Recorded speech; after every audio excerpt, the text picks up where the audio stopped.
Let me start off by saying I'm not a theologian. I never claimed to be a theologian, but I have thought a lot about God. I've read a lot about God. I've listened to a lot of other people who have thought a lot about God, and I've talked to a lot of people about God. And that's what we're going to be talking about in today's video, is God. And first, we're going to attempt to define God by going over three broad sorts of types of ways that God can be defined or is often defined. And first, over here, we got God as most powerful being.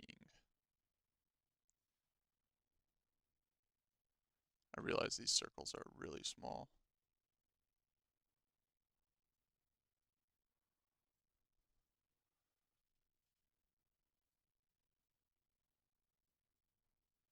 So, whenever you think of God as most powerful being, think Zeus or like Zeus, Jupiter, you know, any sort of like polytheistic religion, there like if there's like a top god in the pantheon, and we also got, this is sort of the general sky daddy idea of God, is that God is a super powerful being, the most powerful being. Now, the second sort of general shape of God is God as a creator. And now the reason this is going to be sort of a Venn diagram is because none of these are mutually exclusive. And God as creator, but this is sort of deism. Obviously, there are elements of this in the Abrahamic religions, but that's deism. Um, a lot of random mythologies fit in here. Like, I feel like I learned about one once that was like, there's a lot of mythologies where it's like the world was made by like animals or something. You know what I'm saying? Y'all probably know what I'm talking about. But this is just God as creator. That's another sort of broad category. And then the last one is going to be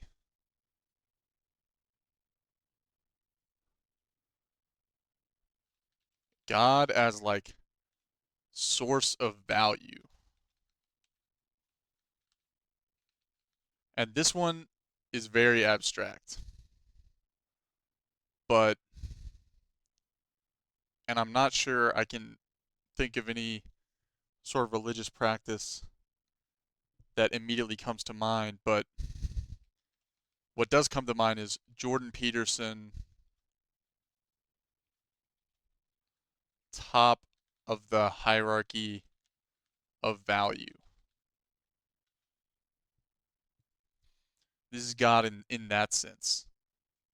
So when it comes to the idea of God as a source of value, the question is sort of, oh, why are things good or bad?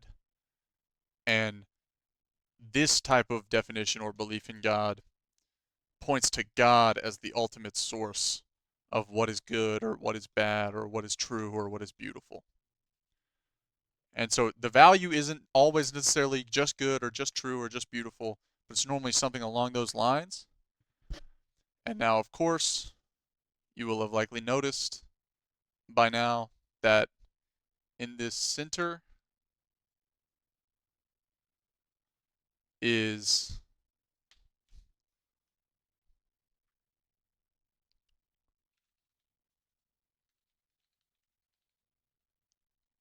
Christianity. In this center, all your Abrahamic religions fall into this center, where not only is God the most powerful being, he is also the creator, and he is also the source of value. I am the truth and the light. God created the heavens and the earth. God randomly smites people down in Sodom and Gomorrah. So Abrahamic religions are sort of at the cross section of all of these different things. And now, I'm sure there are other ways to define God, but given that most of you listening to this live in the Western world, more than likely, or even if you don't live in the Western world, um, most of the people you know, when they talk about God, they're going to be talking about something sort of in this area. Like maybe it's sort of over here or over there or over there or over there or like here generally, but I think these three sorts of ways of conceiving God capture most of what you're going to see in your day to day. And so for that reason, they're functional enough for me. And now, from here, we're going to get into my take on God, sort of my take on takes. And this is a take that I think subsumes and absorbs all of this entire picture. And even by the way, I should put this.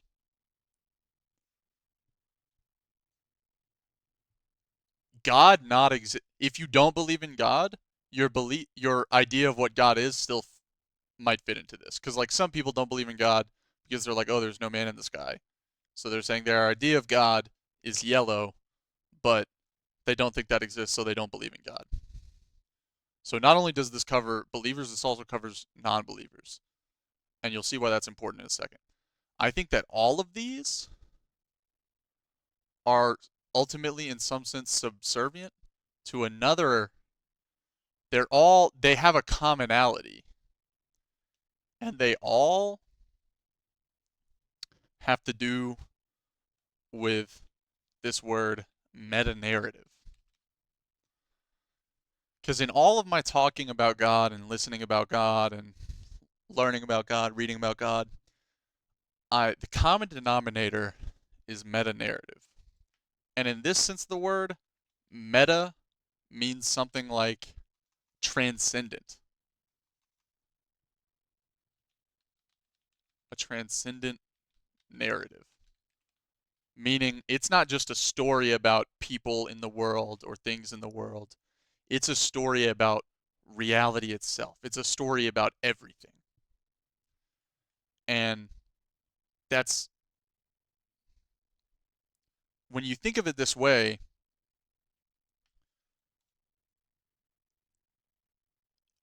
certain beliefs in God start to make more sense.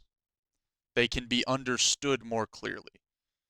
So here we're going to it's going to end up being sort of like a trinary. Let me think about how I want to do this. Okay. So we're going to have two halves, but we're also going to have three sections. And remember, so these three sections are going to be believer, agnostic / mystic, and I might not be using that term properly, but we're going to go with it for now. And then we have atheist. And over here you have their take on the existence of God.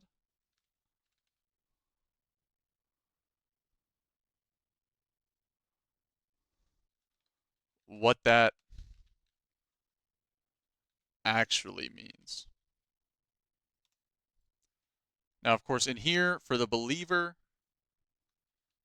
God exists. Agnostic, God might exist. God does not exist. And or you can also say God is real. God might be real. Then we have God is not real. He's made up. And now, the reason I think my take on God, the take that God, meta-narrative meaning God is what informs the meta-narrative.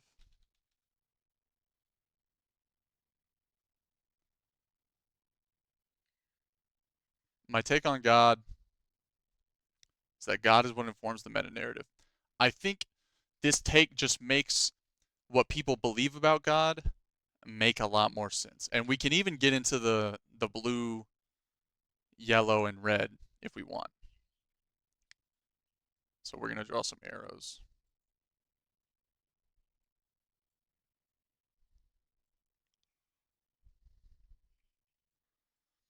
So if you think God is real, what that actually usually means, I found, is that you have faith in the reality slash reliability of your meta narrative to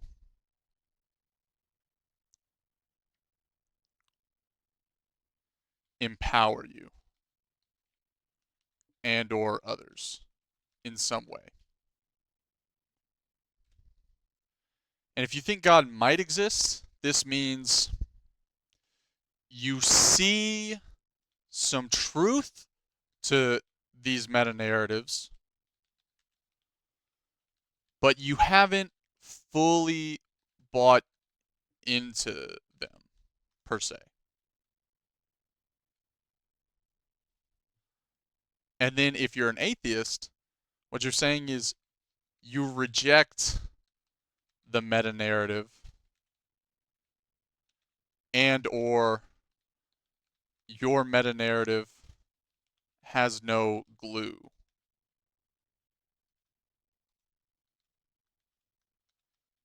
We're just here and we suffer. Or I don't think we're necessarily here for any particular reason. And remember, this is all dependent upon how I'm defining God. So if you're an atheist and you think that we are here for a reason, don't be offended. Under my definition, you just wouldn't be an atheist. You might be more like an agnostic or something else. Or you might believe in God, but the way you define God, it would be a semantic disagreement, is what I'm trying to say. I think most people that are atheists, that call themselves atheists, that's how, just as an aside, this is how I try to do definitions. I try to define them based upon just in life when you're talking to people, how the word is actually used. Like I don't actually be getting into Webster's that often. I just define things based upon how I think people really talk. Um, and so sometimes I might define something poorly, and sometimes I might define it very well because of that. But anyways, that was an aside. So this gives us a lot of my take. And now we're going to do we're also going to take this section and we are going to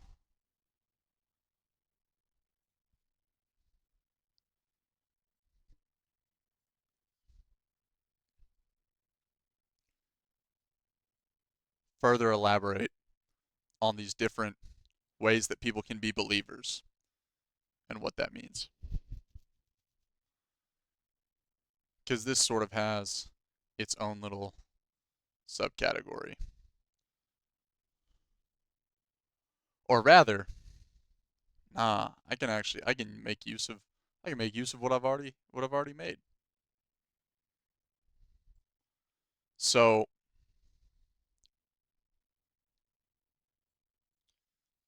if we look at this and we have the different ideas of what God is, I'm going to try to relate these to meta narratives so that you can get what I mean by God is what informs the meta narrative. Because I think if you understand what I mean by that sentence, that's all you need to know. But I'm going to try to dig deeper into it so that you can understand why I think this is insightful and what I really mean by this. So whenever we have this red section, all right, this red section, the meta narrative is that there is truly true there is truly things of more and less value objectively, and there's a story about why and how that relates to us. So like in the typical Jordan Peterson fashion, he's like, God is at the top of the hierarchy of value. What he's saying, what, how he'll build up to that is he'll talk about how like we know certain things are right and wrong or good and bad. And what he's saying is that God is sort of what connects it all. This if the idea is that God is a source of value, the meta narrative is that there are good things and there are bad things. There are valuable things and there are non-valuable things, whether they're actions, objects, words, relationships, whatever, and that God connects them and that God wants us to move towards the more valuable things. He wants us to live more true lives, more good lives, more beautiful lives, or something of that sort. And now, here in the blue world, what we've got going on is that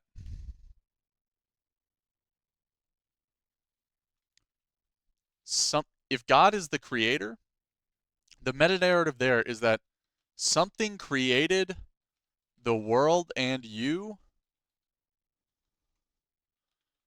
and therefore you have some purpose.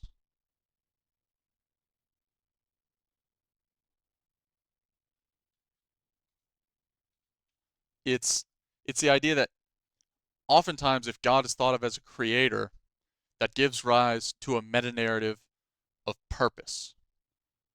You know, just think about Genesis.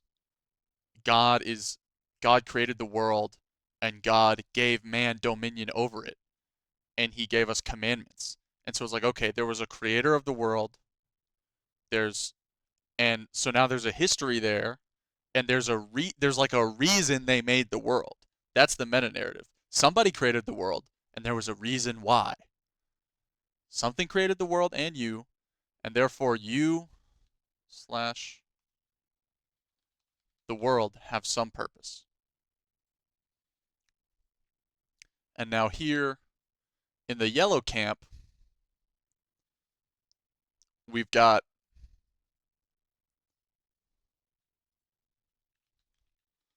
the idea, oh, yellow is totally illegible. Wait, maybe I can backfill this somehow? Background.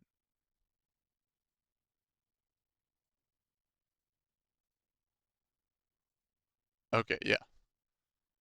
Here in the here in the yellow camp, we have the meta narrative is just that something is much more powerful than you, and you better listen. You know, there's so many polytheistic religions. There's the idea of you got to honor the gods, you got to make the gods happy because Zeus is powerful. If you don't honor Zeus, he'll shoot lightning at you. And this is sort of the Old Testament idea of God. If if we don't do what God wants, he'll literally kill us. And if we do what he wants, he'll give us like free food, he'll part the Red Sea. It'll be crazy. So this yellow idea of God is sort of about, i.e., rules. Like there are rules and you should follow them because those rules have real power. Because God has real power and God's the one who made the rules. He will use his power to punish you if you don't, or to reward you if you do. And so with these different common aspects of meta narrative laid out, and of course at the intersections, the idea is that we're buying into both forms of the meta narrative. Most Christians would not only say that there are good and bad things and that we should try to be good, they would also say that we have a purpose and that there are rules that should be followed, right? They would say all three of these things. And as we relate that to the agnostics and the atheists and the believers, we can understand that what agnosticism is essentially saying is that, yeah, I feel like there are more or less, valuable things. Like some stuff really does seem true, like it truly is true, not just in my opinion, but like in reality. Um, and some things do seem more good or bad, but I don't know 100%, right? This is, you can really, the, I love the conversation around whether morality is objective or subjective because it's a great lens through which the entire, in my opinion, conversation on God can be illuminated. Because you ask somebody, is morality objective? If they say it's subjective, they're basically an atheist or maybe they're an agnostic where they're saying like, yeah, maybe I think there are good bad things, but I don't know about really. And if they're saying with much certainty that there are definitely not objective goods or bads, they're saying that there is no story. There is no Easter Bunny, there is no Santa Claus, there is no Queen of England, right? And that we just think things are good and bad, but they're not really. There's no real power behind it. There's no real purpose behind it. All these rules are just made up by us, by humans. There's no higher meaning or power to them. And so hopefully this video and these little graphs, hopefully they will have laid out for you this one sentence take that I have on God, that I think it's a take on takes, as all the best takes are, that hopefully will help you, like next time you talk about God or you think about God, hopefully you'll understand some things more. You'll understand that beliefs on God fall into some grand categories, and they're always closely tied to some form of meta narrative. Because, since all knowledge is practical, all knowledge ultimately ties into sort of action and myth and narrative in some manner. But that's a video for a whole nother day. But regardless, beliefs on God, they they are what inform the meta narrative. What people think about rules, what they think about purpose, what they think about good and bad, truth, beauty, all these different things. And when someone is saying they're a believer or an agnostic or an atheist, what that really means most of the time is that they've examined these meta narratives and maybe they've even tried to live them out themselves, and that, for one reason or another, maybe it just wasn't quite doing it for them. You know? Maybe it just wasn't, things just didn't quite make sense when they tried to live by these meta narratives. And that's why they think of themselves as an atheist. Or maybe things really did make sense, like they did for me, and that's why I think of myself as a man of faith. because in my life, I've found it at least seems quite unequivocally true that there are good and bad things, and that we do have a purpose in life, and that some of these rules that religion has made up sure do seem like they should be followed. Because, boy, when I don't follow them, things do not turn out good. But that's just my belief. I'd love to hear what you guys all think about this, about my ideas in the comments, and what your beliefs are, and whether they fit into this. I'm very curious about that. Um, and yeah, I think that's all.